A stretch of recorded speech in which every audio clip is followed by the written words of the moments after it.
السلام علیکم، you're on air. Hello. آواز نہیں آ رہی.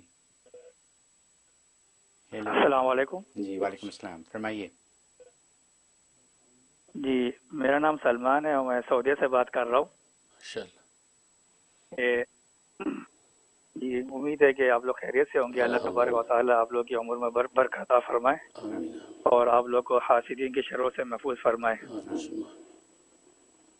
اور مولانا صاحب، میں آپ کے ہاتھوں سے میری دستار بندی بھی ہوئی تھی. میری 1996 میں میرے حفظ کیا تھا میں نے. تو بڑی خوشی ہوتی ہے مجھے یہ سن کر، سوچ کر. کہاں پہ حفظ کیا تھا؟ جی مولانا یوسف رضوانی شہید رحمۃ اللہ علیہ کی جو مسجد ہے، جامع مسجد فلاح. جی جی، اچھا معاف، اچھا ماشاء اللہ، زبردست. سبحان اللہ سبحان اللہ. اچھا ماشاء اللہ. مولانا صاحب ایک مسئلہ پوچھنا تھا ہوں، کہ ایک خاتون کے ساتھ میری ڈیل ہوئی تھی. ابھی وہ نیو یارک میں ہے. تو ابھی مسئلہ اتنا سارا سالو ہو گیا ہے، کافی حد تک معاملہ حل ہو گیا ہے، بینک کا مسئلہ حل ہو گیا. ابھی جو ان کا چیئرمین ہے، جاب چیئرمین، تو وہ ان کو اے ٹی ایم کارڈ نہیں دے رہا. وہ کہہ رہے ہیں کہ بھائی اپنے پاس سے ٹکٹ بک کرو کیونکہ تم نے ٹکٹ سارے ضائع کیے ہیں، اور اگر تم نے ٹکٹ بک نہیں کیا اس مہینے کے اس دسمبر سے پہلے سال ختم ہونے سے پہلے تو تمہاری جاب جو ہے چلی جائے گی. اب وہ میں ان کی وجہ سے میں کافی زیادہ مقروض ہو گیا ہوں، اور ان کا جو چیئرمین ہے وہ ان کو کارڈ حوالے نہیں کر رہا. اب وہ کہہ رہے ہیں $700 کا ٹکٹ ہے، وہ خود بک کرو اپنے پاس سے، پھر یہ کارڈ لے جاؤ. تو میں چاہ رہا ہوں کہ ایسے وظیفہ ہو کہ چیئرمین جو ہے اس کو خود بخود کارڈ واپس کر دے. اچھا اچھا اچھا، چلیے ٹھیک، بہت شکریہ. ٹھیک. ٹھیک شکریہ. اللہ اکبر، ماشاء اللہ ماشاء اللہ. سلمان، حافظ سلمان کہاں سعودیہ پہنچے؟ الفلاح مسجد دستگیر نمبر جو وہ 14 کراچی میں آپ جو ہے وہ حفظ کیا. میرے ہاتھ سے دستار بندی بھی آپ کی حفظ کی ہوئی. ماشاء اللہ یہ بہت مبارک بات ہے.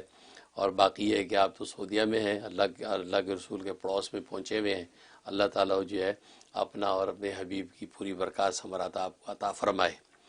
باقی جو مشکل آپ کو آئی ہوئی ہے ڈیلنگ کے حوالے سے، اس حوالے سے میں بھی دل سے دعا کرتا ہوں اللہ تعالیٰ آپ کو کامیابی عطا فرمائے. اس کے لیے نوٹ کر لیں، 313 دفعہ پڑھنا ہے ربی انی مغلوب فانتصر. ربی انی مغلوب فانتصر یہ سورۃ قمر کی آیت نمبر 10 کا حصہ ہے. اس میں اس کو یوں پڑھنا ہے ربی انی مغلوب فانتصر 313 دفعہ. اول آخری 11 نمبر پہ درود ابراہیمی یہ پڑھ کے آسمان کی طرف 3 دفعہ پھونکنا ہے، اور پھونک کے پھر ہاتھ اٹھا کے دعا کرنی ہے کہ یا اللہ اس شخص کے دل کو نرم کر دے، اور یہ شخص جو ہے وہ اے ٹی ایم کارڈ جو ہے وہ جو بھی متعلقہ خاتون ہے اس کو دے دے تاکہ یہ ڈیلنگ مکمل ہو جائے. اس نیت سے آپ شروع کریں اور 41 ڈیز کی نیت کر لیں. انشاءاللہ اس سے پہلے ہی اللہ اس کے دل کو نرم کر دیں گے اور آپ اے ٹی ایم کارڈ اس خاتون کو مل جائے گا. دوسرا، آپ مقروض بھی ہو گئے، قرض ہے آپ کے اوپر، اس کے لیے 1000 مرتبہ یا فتاحو پڑھنا ہے.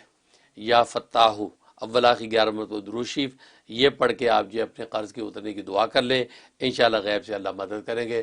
میں بھی دل سے دعا کرتا ہوں، بلکہ جو ہے وہ میرے پیر و مرشد جو ہے وہ حسن الاولیاء امام الاتقیاء حضرت مولانا محمد یوسف لدھیانوی شہید قدس سرو کے وسیلے و واسطے سے میں اللہ سے درخواست کرتا ہوں کہ اللہ حافظ سلمان کی مدد کرے اور اس کی جو بھی مشکل ہے اس کو دور فرمائے، اور یہ جو بھی کاروباری ڈیلنگ میں کامیابی چاہتے ہیں اللہ ان کو متعلقہ کامیابی عطا فرما دے. آمین یا رب العالمین. بہت شکریہ حضرت، بہت خوب. اگلی کال لیں گے. السلام علیکم، یور آن ایئر. السلام علیکم ورحمۃ اللہ وبرکاتہ. السلام. ابو، میں آپ کی بیٹی، آپ کی مرید زہرا کراچی سے بات کر رہی ہوں. ماشاء اللہ. اللہ آپ کو سلامت رکھے. آپ کی شفقت اور محبت دیکھ کے نا ہم نے صرف مولانا شام بھائی رحمۃ اللہ علیہ کے بارے میں سنا ہے، تو لیکن جب آپ کی محبت اور شفقت دیکھتے ہیں تو میں کہتی ہوں کہ بس شاید اللہ نے ہمیں دکھا بھی دیا ہے کہ وہ کتنے ہی شفیق تھے. اور آپ جو موتی بکھیرتے ہیں یا اوپر مرجان بکھیرتے ہیں، اللہ ہمیں انہیں چننے والا بنا دے. آپ سے بہت دعاؤں کی درخواست ہے. میرے دونوں بچے مولانا یوسف لدھیانوی شہید رحمۃ اللہ علیہ کے مدرسے سے حفظ کر رہے ہیں. یہ بھی ایک اتفاق ہو گیا ہے، مجھے نہیں پتا تھا. تو ان کے لیے بھی بہت دعا کہ اللہ تعالیٰ انہیں باعمل حافظ قرآن بنائے. اب مجھے میرا یہ سوال ہے، کبھی کبھی میرے ساتھ اس طرح ہوتا ہے کہ میں سوتے میں سے ایک دم اٹھ جاتی ہوں اور مجھے قبر کا اتنا شدید خوف آتا ہے کہ میں خود مجھے نہیں پتا چلتا، میں بری طرح رو رہی ہوتی ہوں. تو میرے شوہر کہتے ہیں کہ کچھ نہیں ہوا، تم زندہ ہونا. لیکن میں کہتی نہیں، بس مجھے یہ ہوتا ہے کہ قبر میں جانا ہے اور اللہ کے پاس حاضری ہے. تو یہ میرے ساتھ اتنا زیادہ فریکوینٹلی ہونے لگا ہے کہ میں بہت ڈر کے اٹھتی ہوں اس خوف سے کہ وہ ایک اکیلے جانا ہے آپ نے اس جگہ سے، اور آپ ہو گئے اور بس آپ کا رب ہوگا، لیکن خوف بہت زیادہ ہوتا ہے مجھے. تو اس کے بارے میں مجھے پوچھنا تھا، اس کے بارے میں آپ مجھے بتا دیجیے. بہت زیادہ دعاؤں کی درخواست ہے. بہت شکریہ. السلام علیکم. ماشاء اللہ ظاہر بیٹی جو ہے کراچی سے کال کر رہی ہیں. ماشاء اللہ آپ کی دعائیں بھی مجھے واٹس ایپ پہ موصول ہو رہی ہیں. میری بیماری کے دنوں میں آپ دعائیں کر رہی ہیں کہ اللہ تبارک و تعالیٰ مجھے صحت دے. تو ماشاء اللہ آپ لوگوں کی دعاؤں سے ہی ماشاء اللہ کافی حد تک جو بہتر ہو کر آپ لوگوں کے سامنے آ گیا ہوں. اللہ تعالیٰ جو مزید صحت و سلامتی مجھے بھی عطا کرے اور آپ حضرات کو بھی نصیب فرمائے. اور باقی یہ ہے کہ آپ کے بیٹے جو ہے حفظ کر رہے ہیں حضرت مولانا محمد یوسف الدین شہید رحمۃ اللہ علیہ ابا شہید کے مدرسے میں. دعا کرتا ہوں اللہ تعالیٰ ان کو جو ہے وہ جو ہے کامل حافظ قرآن بنائے، حافظ قرآن بھی بنائے، عامل قرآن بھی بنائے، اور جو عامل جو ہے وہ سننا بھی بنائے. وہ برکتیں ان بچوں کو بھی نصیب فرمائے اور عافیت ظاہری بات نہیں ملے. اور باقی یہ ہے کہ آپ نے جو سوال کیا ہے، خوف تو خیر اچھی چیز ہے. ایمان کی حقیقت یہ ہے کہ الخوف بین الایمان بین الخوف والرجاء، کہ خوف اور امید کے درمیان کی کیفیت کو ایمان کہتے ہیں. قبر حشر اور آخرت میں پکڑ کا خوف بھی رہے، اللہ کی رحمت اور عنایت سے جو ہے وہ چھٹکارے کی امید بھی رہے. تو اس کیفیت کے ساتھ اس دنیا کے اندر زندگی گزارنا یہ جو ہے وہ نافع ہے. اس لیے علماء نے لکھا ہے کہ عام زندگی میں انسان پر خوف ہی طاری رہنا چاہیے، موت کا، قبر کا، آخرت کا، حشر کا، تاکہ گناہوں سے بچا رہے. اور جب مرنے کا وقت آ جائے تو پھر امید غالب ہو جانی چاہیے کہ اب جو ہاتھ پلے کچھ نہیں ہے، خالی ہاتھ جا رہے ہیں. اور میزبان کے پاس خالی ہاتھ مہمان جایا کرتا ہے تو میزبان خود ہی مہیا کرتا ہے جو کرتا ہے. لہذا رب کریم تو سخی داتا ہے، خود ہی اپنی رحمت سے جو ہمیں جب وہ مغفرت اور بخشی جو مہیا کرے گا. ہم تو خالی ہاتھ ہیں. تو اس انداز سے انسان زندگی گزارتا بہت اچھا ہے. لیکن خوف اس درجے طاری نہ ہو جائے کہ مایوسی اور یاس بن جائے کہ جس سے عام زندگی کے معمولات متاثر ہو جائیں، انسان عام زندگی کے معاملات بھی نہ کر پائے، زندگی کا انجوائے بھی نہ کر پائے، بچوں کو آنکھوں کی ٹھنڈک نہ بنا پائے، ہسبینڈ کے حقوق پورے نہ کر پائے. ایسا بھی خوف طاری نہ ہو، کیونکہ بیلنس رکھنا ہے. لہٰذا جس حد تک کا خوف آپ پہ طاری ہے اس میں کوئی مذاکرہ نہیں. ہاں البتہ اس کو مزید بڑھنے سے روکنے کے لیے کریں کہ دل پہ ہاتھ رکھ کے روزانہ 12 مرتبہ درود ابراہیمی پڑھا کریں. درود ابراہیمی 12 مرتبہ پڑھ کے وہ اپنے سینے پہ پھونک لیا کریں. اس سے انشاءاللہ یہ مزید خوف ایسی درجے میں نہیں پہنچے گا کہ مبالغہ فی الخوف بن جائے کہ جو کہ مطلوب نہیں ہے. ہاں اعتدال کے درجے میں رہے گا، جس سے ظاہر ہے کہ انسان گناہوں سے بچے گا، نیکیوں کی طرف متوجہ رہے گا، اور ظاہر ہے کہ آخرت میں انشاءاللہ اللہ کی مغفرت و بخشش نصیب ہو جائے گی. میں بھی دل سے دعا کرتا ہوں. بہت شکریہ حضرت، بہت خوش. اگلی کال. ہلو، ہاں جی، السلام علیکم. وعلیکم السلام. مفتی صاحب السلام علیکم. میں وعلیکم آپ کی السلام. بیٹی بات کر رہی ہوں. بہت دکھی ہوں، مگر جب دکھ میں ہوتی ہوں تو آپ سے دعا کی درخواست کرتی ہوں اپنے لیے. میں اپنی بیٹی کے لیے بہت پریشان ہوں. اس کی شادی نہیں ہو رہی ہے، ہوتے رشتہ منع کر دیتے ہیں، اور بات بھی وہ نہیں سنتی کوئی میری. اور پلیز آپ مجھے بتائیے کہ اس کی شادی سے میں فارغ ہو جاؤں. اللہ میاں کوئی غیر سے اچھا رشتہ مجھے بھیج دے اور وہ میری بات ماننے لگے. وہ کہنا بھی نہیں مانتی. دعا کریے گا مفتی صاحب میرے لیے، میں بہت تکلیف میں ہوں. ٹھیک ہے انشاءاللہ. بہت شکریہ جی. اللہ تعالیٰ آپ کی محبت کو قبول فرمائے، آپ کی دعائیں ہمارے ایک میں قبول فرمائے. ہم بھی دعا کرتے ہیں اللہ تعالیٰ آپ کو صحت و سلامتی اور ہر طرح کی عافیتیں جو ہے ظاہری باتیں دولتوں سے مالا مال فرمائے. خاص طور پہ آپ کی بچی جو ہے وہ اس کی شادی کے لیے تیار ہو جائے، نیک جگہ پہ رشتہ اس کا ہو جائے، آپ کی بھی اطاعت گزار ہو جائے. تو ہم دل سے دعا کرتے ہیں. باقی پڑھنے کا نوٹ کر لیں، سورۃ فرقان کی آیت نمبر 74، سورۃ فرقان کی آیت نمبر 74، یہ 41 ٹائم پڑھنی ہے. وہ مشہور جو دعا ہے ربنا ہب لنا من ازواجنا وذریاتنا قرۃ اعین، یہ والی جو پوری دعا ہے یہ 41 ٹائم پڑھنی ہے. وہ اس بچے کی شادی کی نیت کر کے ایک اچھا رشتہ مل جائے، اور اسی میں اس کی اطاعت کی نیت کرنی کہ وہ آپ کی آنکھوں کی ٹھنڈک بنے اور آپ کی مطیع بن جائے. تو یہ پڑھنے کے بعد 1 کپ پانی پہ دم کریں، یا وہ چیز جو وہ کھاتی ہو اس کے اوپر دم کر لیں، وہ اس بچے کو کھلا دے، پانی پلا دے. اگر پانی پلانا ممکن نہ ہو تو وہ پانی پودوں کے اندر ڈال دے. پھولوں کے پودوں تو بہت اچھا ہے، ورنہ کسی بھی پودوں میں گھاس میں پانی ڈال دیا کرے، اور تاکہ دعا کرے کہ اس کی تاثیر جو ہے اس بچی تک پہنچ جائے. اس نیت سے ہی شروع کر لیں. اول آخر 11 مرتبہ درود ابراہیمی، اور یہ آپ نے 71 ڈیز عمل کرنا پابندی سے. انشاءاللہ وہ تابعدار بھی ہو جائے گی اور نیک اور اچھا رشتہ بھی اس کو نصیب ہو جائے گا. میں بھی دعا کرتا ہوں. بہت شکریہ حضرت. اگلی کال لیں گے. السلام علیکم، you're on air. Hello, hello.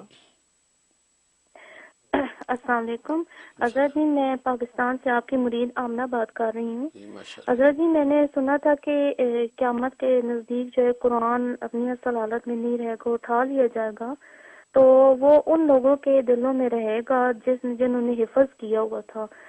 تو ہر ایک کے لیے تو ممکن نہیں ہے نا. تو کیا جو روزانہ قرآن کی تلاوت کرتے ہیں دیکھ کر ایک سپارہ جیسے آپ نے بتایا ہوا ہے، اور قرآن کی چھوٹی چھوٹی جنہوں نے صورتیں یاد کی ہوئی ہیں، تو کیا یہ فضائل جو ہوں گے اگر وہ دن دیکھا قیامت کے نزدیک، تو کیا قرآن انہیں نصیب ہوگا اپنی اصل حالت میں؟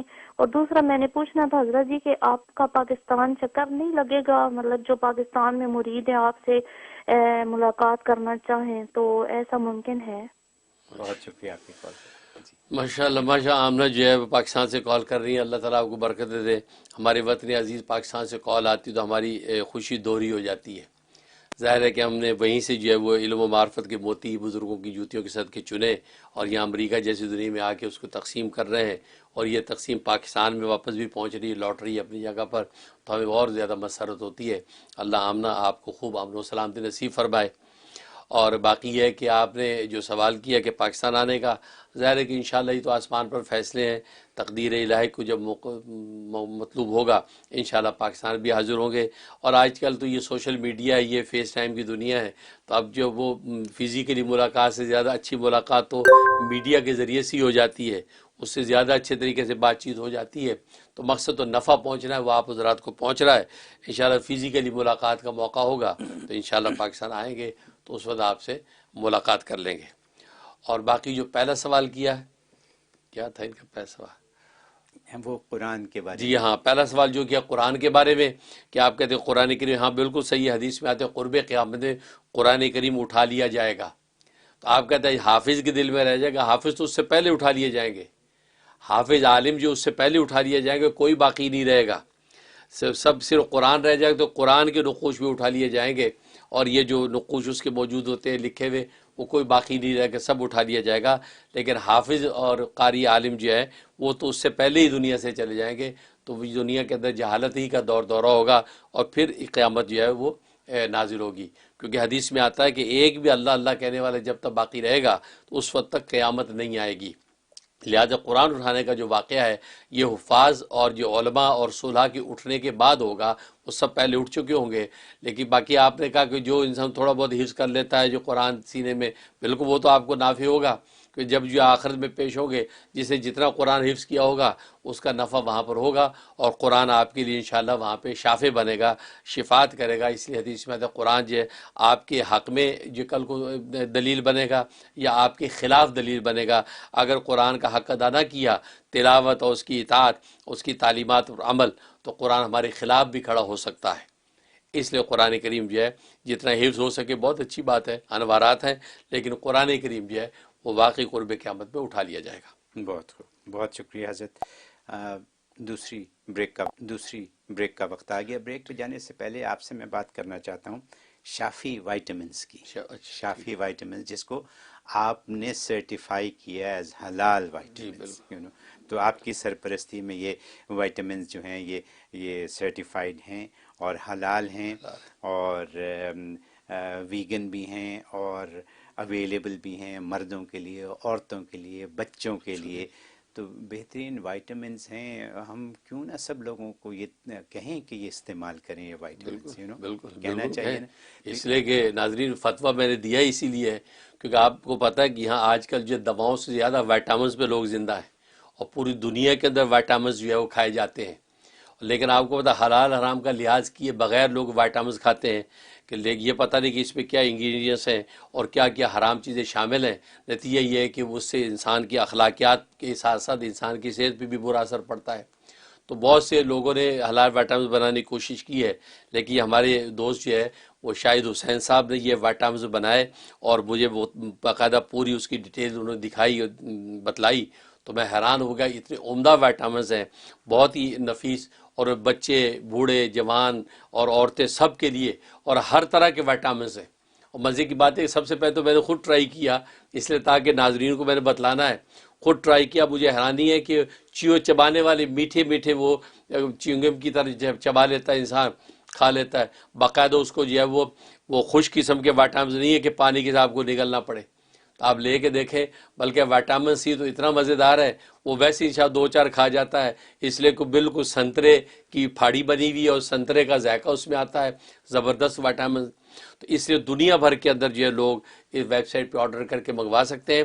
یہ اس کے اندر میری طرف سے کوئی کمرشلائز کوئی آپ کو یہ دعوت نہیں ہے، بلکہ میں تو کار خیر کے طور پہ آپ کو بتا رہا ہوں کہ آپ کی صحتوں کا مدار آج وائٹامنس پر ہے، کیونکہ بس وقت ہم خوراک کے ذریعے سے اپنی باڈی کے ریکوائرمنٹس پوری نہیں کر سکتے تو وائٹامنز اس کو پوری کرتے ہیں.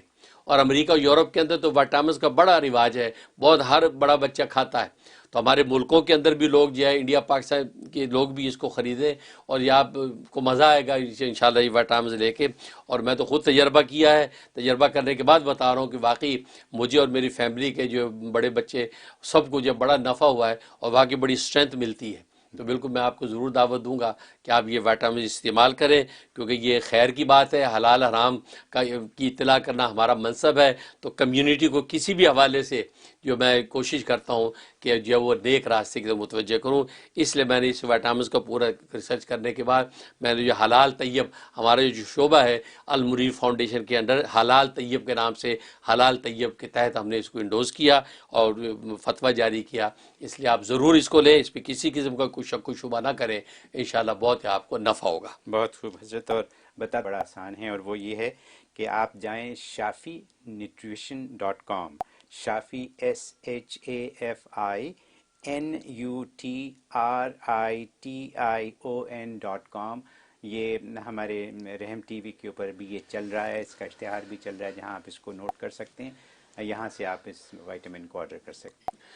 ماشاءاللہ. طائف علمی کے حوالے سے آج قصہ ہم بیان کرتے ہیں حضرت بشر حافی رحمۃ اللہ علیہ کا. جی، بشر حافی رحمۃ اللہ علیہ اللہ کے بڑے ولی ہیں، جبکہ اس سے پہلے جب ولایت و معرفت نہیں ملی تھی تو من چلی زندگی گزاری انہوں نے، لیکن پھر اللہ نے اپنی معرفت نصیب فرما دی تو جناب یہ بشر حافی اپنے اولیاء اللہ کے سردار بن گئے. حافی اس لیے کہتے کہ ننگے پاؤں رہتے تھے. اچھا. ننگے پاؤں، یہ نے جوتا کبھی نہیں پہنا، اور یہ ننگے پاؤں اس لیے رہتے تھے کہ جب انہوں نے توبہ کی تھی اور یہ توبہ کر کے اللہ کی طرف جو رجوع کیا تھا تو اس وقت ننگے پاؤں تھے. تو یہ کہتے تھے کہ اللہ سے جب میری صلح ہوئی تو میں ننگے پیر تھا، لہٰذا میں ہمیشہ ننگے پیر رہوں گا تاکہ مجھے وہ صلح کا وقت یاد رہے کہ اس حال میں نے اللہ سے صلح کی. سبحان اللہ. وہ بھی ایک مستقل الگ واقعہ ہے، لیکن آج ایک اور واقعہ سنانا مقصود ہے. بشر حافی رحمۃ اللہ علیہ کے خلاف ایک تاجر تھا بغداد میں، وہ ان کے خلاف باتیں بکتا رہتا تھا، الٹی سیدھی باتیں کرتا تھا، جو ہے وہ کہتے یہ سب فراڈ ہے، جھوٹ ہے، یہ وہ جیسے ہوتا ہے. بہت سے لوگ بغض رکھتے ہیں، لوگ کہتے ہیں نہیں یار وہ توبہ طائب ہو کے اللہ کے ولی بن گئے، اللہ کے نیک بندے بن گئے، اور کہ چھوڑو یار ویسے بڑے دیکھیں. بہت برائیاں کرتا تھا، لوگ دیکھتے بھی تھے اس کو، یار یہ برائیاں کرتا ہے. تو اتنے میں کیا ہوا کہ کچھ عرصے بعد دیکھا کہ وہی سیٹ جو ہے وہ حضرت کا تابعدار ہوا بیٹھا ہے، پیر دباتا ہے، حضرت کے پاس رہتا ہے، خدمت کرتا ہے. تو کسی نے کہا بھائی یہ تم اچانک یہ کیا تبدیلی بھائی، یہ تم تو اتنے آپ کے اس سے عداوت رکھتے تھے اور آج یہ تم موتی ہوئے ہو. کہتے یار ایک عجیب واقعہ پیش آیا اصل میں اس لیے ہوا. کہتے کیا واقعہ؟ کہتا واقعی یہ پیش آیا کہ بشر حافی رحمۃ اللہ علیہ جو ہے وہ جمعے کی نماز کے لیے جمعہ پڑھنے کے لیے گئے، تو میں بھی گیا اور لوگ بھی. انہوں نے جمعے کی نماز جیسے پڑھی، نماز ختم کرتے ہی نکلے مسجد سے تیزی سے. اچھا میں تو چونکہ ان کے خلاف تنقید ڈھونڈتا رہتا تھا، میں سوچا یہ بشر حافی یہ کیوں نکلے چپکے سے، بھائی لوگ نفلیں پڑھ رہے ہیں آگے کر رہے ہیں، یہ چپ نماز فرض پڑھتے نہیں کر رہے ہیں. میں بھی کہتے میرے پیچھا کیا. کہتے یہ کہ نان بھائی کی دکان پہ گئے، ان سے انہوں نے 6-8 روٹیاں لی، گرما گرم نرم روٹیاں. او اچھا یہ ویسے صوفی بنے ہوئے ہیں اور دیکھو گرم نرم روٹیاں لے رہے ہیں. وہ روٹیاں لی جلدی سی، وہیں سے تیزی سے ایک آگے گئے تو آگے ایک کباب والی کی دکان پہ گئے، اس سے کباب لیے، اس نے کباب لے کے وہ کاغذ میں لپیٹے. اچھا دیکھا یہ صوفی اہم لوگوں کے سامنے بنا ہوا ہے، بڑا زاہد، اور دیکھو کباب اور گرم روٹیاں. کہتے میں پیچھے پیچھے، ان کو پتہ نہیں. اس کے بعد وہ آئے حلوائی کی دکان پہ، گرم گرم حلوہ لیا. اگر تیری یہ تو بہت ہی عیاش آدمی ہے، یہ سارا فراڈ کیا ہوا ہے، گرما گرم حلوہ لیا، حلوہ لپیٹا اور گٹری بنائی اور اب جنگل کی طرف چل دی۔ میں نے سوچا کہ یہ دیکھو اب یہ جب کوئی ہریالی جگہ دیکھے گا جنگل میں کھلی، وہاں بیٹھ کے کھائے گا، عیاشیاں دیکھو اس کی، بنا ہوا یہ زاہد اور صوفی، آج تو نہیں چھوڑوں گا اس کو میں، کہتا میں پیچھے ہی تھا۔ اب وہ جنگل میں چلتے گئے تو میں بھی پیچھے چلتا گیا، یہاں تک کہ وہ بصرہ پہنچے، یہ دوسرے شہر میں پہنچے، وہاں ایک مسجد میں پہنچے، اس مسجد میں ایک مریض اور معذور آدمی بیٹھا تھا، اس کے پاس گئے اور جا کے اس کو وہ کھانا کھلایا انہوں نے۔ میں دیکھ کے حیران ہو گیا ہے یہ گرم گرم حلوہ کباب روٹی اس کو کھلا رہے، اس معذور غریب کو بیمار کو کھلایا۔ کھلانے کے بعد جو اچھا وہ جب کھلا رہے تھے تو میں نے سوچا چلو میں ذرا ادھر ادھر بصرہ شہر ذرا گھوم لیتا ہوں، دیکھ لیتا ہوں، اتنے میں ابھی تو یہ یہی ہے نا، تو میں ادھر ادھر گھومتا پھرتا رہا۔ تو اس کے بعد میں جب واپس آیا تو وہ اکیلا مریض معذور بیٹھا ہے، حضرت بشر عافی نہیں۔ میں نے کہا بھائی بشر عافی کہاں ہے؟ کہتے وہ تو چلے گئے واپس۔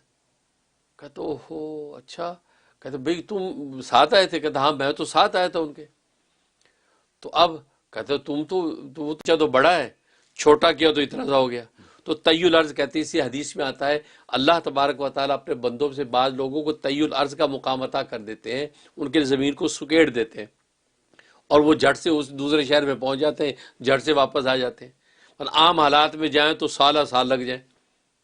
تو اس نظم کے تحت، اس کرامت کے تحت تو حضرت پہنچے تھے، ساتھ ساتھ یہ بھی پہنچ گیا تھا۔ اب اس سے میں انتظار کرتا ہوں۔ اب یہ وہ انتظار پورا جمعہ گزر گیا، اگلے جمعے کو جب وہ آئے اسی طرح انہوں نے کھانا کھلایا اور یہ پاس بیٹھا تھا۔ کھانے سے فارغ ہوئے تو اس معذور نے کہا کہ حضرت یہ شخص آپ کے ساتھ آیا تھا پچھلے جمعے اور یہ اس کو آپ ساتھ لے جائیے۔ تو حضرت نے کہا تھا غصے سے مجھے دیکھا کہ تو کیوں آیا تھا، کہ حضرت کو پتا تھا یہ وہی تاجر ہے جو گالیاں دیتا، کہ تو کیوں آیا تھا میرے پیچھے۔ کہا حضرت اس بات کو چھوڑ دیں، میں تو بس کوئی عیب ڈھونڈنے کے لیے، نقص ڈھونڈنے کے لیے آپ کے پیچھے آیا تھا، لیکن مجھے پتہ چلا کہ یہ میرا اپنا بہت بڑا عیب تھا کہ میں جو آپ کے پیچھے لگا اور آپ کے بارے میں مغلظات بکتا ہوں۔ ظاہر کیا نظر آتا ہے اور حقائق کیا نکلے کہ آپ تو اتنا لمبا سفر کر کے اس معذور کو کھانا دینے آتے ہیں۔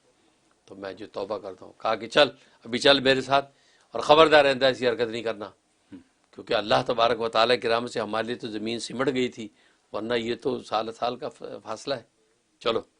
اس کے بعد کہتا ہے میں ان کے ساتھ واپس آ گیا، کہتا وہ دن آج کا دن حضرت کے قدموں میں ہوتا ہوں، حضرت خدمت کرتا ہوں اور خدا سے میں نے توبہ کر لی۔ اس پر بزرگوں نے لکھا کہ دیکھو اللہ والے جو ہیں ان کے ظاہری حال کو دیکھ کے جلدی سے نہ بکا کرو۔ آج کل ہمارے لوگوں میں بڑی بیماری ہے، سوشل میڈیا کا دور ہے، دیکھ کے فوراً تبصرہ کر دیتے ہیں۔ بھائی اس اللہ والے کا خدا سے کیا رابطہ ہے، وہ بیچارہ کس طرح زندگی گزار رہا ہے، اندر راز کیا ہے یہ وہ جانتا ہے۔ آپ کوئی تبصرہ کرنے سے پہلے 100 دفعہ سوچیں۔ دیکھو ظاہر کیا نکلا بشر عافی کا اور حقیقت کیا تھی۔ تو آج بھی بہت سے لوگ جو سوشل میڈیا پہ یا ویسی اولیاء اللہ کے بارے میں خانقاہوں میں بیٹھے مشائخ و پیر و مرشدان کے بارے میں الٹی سیدھی بات بک دیتے ہیں، آج یہ پیر کیا کھاؤ پی رہے ہیں، عیاشی ہو رہی ہے، اب مزے اڑ رہے ہیں، لیکن نہیں، تمہیں پتہ نہیں خون جگر دے کر وہ کیا کر رہے ہیں۔ ان کی آپ ظاہری مسکراہٹیں دیکھتے ہیں، راتوں کے اندھیروں میں رونا آپ کو خبر نہیں ہے، راتوں کا رونا آپ کو خبر نہیں کہ خدا سے کیا مانگتے ہیں، تمہارے لیے مانگتے ہیں۔ اس لیے کسی کے بارے میں، تبھی تو حدیث میں آتا ہے علیکم بالظن، کسی کے بارے میں کوئی بھی گمان طے کرنے سے پہلے محتاط رہو، کیونکہ آپ اپنی طرف سے گمان ازیوم کر کے آپ باتیں کرتے ہیں، ایسا نہ کرو، کیونکہ ہو سکتا ہے کہ وہ بہت سے ایسے گمان تمہارے گناہ بن کے تمہاری گردن پہ آ جائیں۔ اس لیے ناظرین سے بھی نصیحت ہے کہ کسی اللہ والے کے بارے میں جھٹ سے جلدی سے کوئی تبصرہ نہ کریں، تحمل کریں، ہاں یقین کے درجے تک، پائے ثبوت تک چیز پہنچے اب بولیں، ورنہ آپ سے نہیں پوچھا جائے گا کہ وہ بندہ ایسا برا تھا تو تم نے برا کیوں نہیں کہا۔ آپ سے آپ کے بارے میں پوچھا جائے گا، آپ کے اندر جو عیب ہے آپ اس کے جواب دیں، دوسرے کے عیب کے بارے میں آپ جواب دیں نہیں ہے۔ واہ سبحان اللہ، بہت۔ ہیلو، ہاں جی السلام علیکم۔ وعلیکم السلام، فرمائیے۔ جی حضرت صاحب السلام علیکم۔ جی حضرت صاحب ہم سیکنڈ ویک نومبر میں آئے تھے تو آپ کی طبیعت خراب تھی تو ہم آپ سے مل نہیں سکے تھے. میں ورجینیا سے بڑی مشکل سے آئی تھی کیونکہ میرا ایک بچہ تو ہینڈی کیپ ہے, دوسرے کے لیے میں آئی تھی, اس کے لیے بہت پریشان ہوں کیونکہ نشے کی حالت میں پڑ گیا, اپنے آپ کو کوشش کرتا ٹھیک کرنے کی, رہا بھی نہیں جاتا. تو آپ کچھ ایسا وظیفہ مجھے بتائیں پلیز. میں آپ کے دماغ سے ملی تھی, سارا ٹریٹمنٹ کروایا تھا, تو اس کی بہت پریشانی ہے. آپ پلیز مجھے کوئی ایسا وظائف بتائیں کہ میں اس کے لیے کر سکوں, کیونکہ خود تو وہ کرتا نہیں ہے کچھ. ٹھیک ٹھیک, بہت شکریہ جی. اللہ اکبر اللہ اکبر. اللہ تعالیٰ آپ کی مشکل آسان فرمائے. اور آپ تشریف لائیں تھی اور میں جو نہیں مل سکا تو اس کا بھی دکھ ہے. اللہ تعالیٰ آپ کا آنا مبارک کرے, اس کا بہتر اجر آپ کو نصیب فرمائے اور آپ کے بیٹے کو جو ہے نیک صالح بنائے. اس کے لیے آپ نوٹ کر لیں, انشاءاللہ اللہ کی رحمت سے کامیابی ہوگی. اللہ الصمد, یہ اللہ کا نام ہے, اللہ الصمد. یہ آپ نے روزانہ 101 دفعہ پڑھ کے پانی پہ دم کر کے اس کو پلانا ہے, اور پانی پہ دم کر کے وہ پانی اس کے جو کپڑوں پہ چھڑکنا ہے, جو کلوزٹ وغیرہ میں ٹنگے ہوتے ہیں وہ کپڑوں پہ چھڑکیں اور پانی دم کر کے پلائیں. اور اسی طریقے سے خوشبو کے اوپر دم کر کے, ایئر فریشنر وغیرہ پہ دم کر کے وہ اس کے آنے سے پہلے گھر کے اندر, کمرے کے اندر چھڑک دیا کریں. اس کے پرفیومز ہیں ان کے اوپر پھونک دیا کریں. تو یہ اللہ الصمد, یہ 101 دفعہ اول آخر جو ہے 11 مرتبہ درود ابراہیمی, یہ آپ جو ہے 21 دن 21 ڈیز پابندی سے کریں. انشاءاللہ اللہ اس کے دل کو پاک کر دیں گے اور وہ نیکی و تقوی کی طرف متوجہ ہو جائے گا, اور جو بھی نشے وشے کے اندر پڑا ہوا اس سے باز آ جائے گا. میں بھی دل سے دعا کرتا ہوں.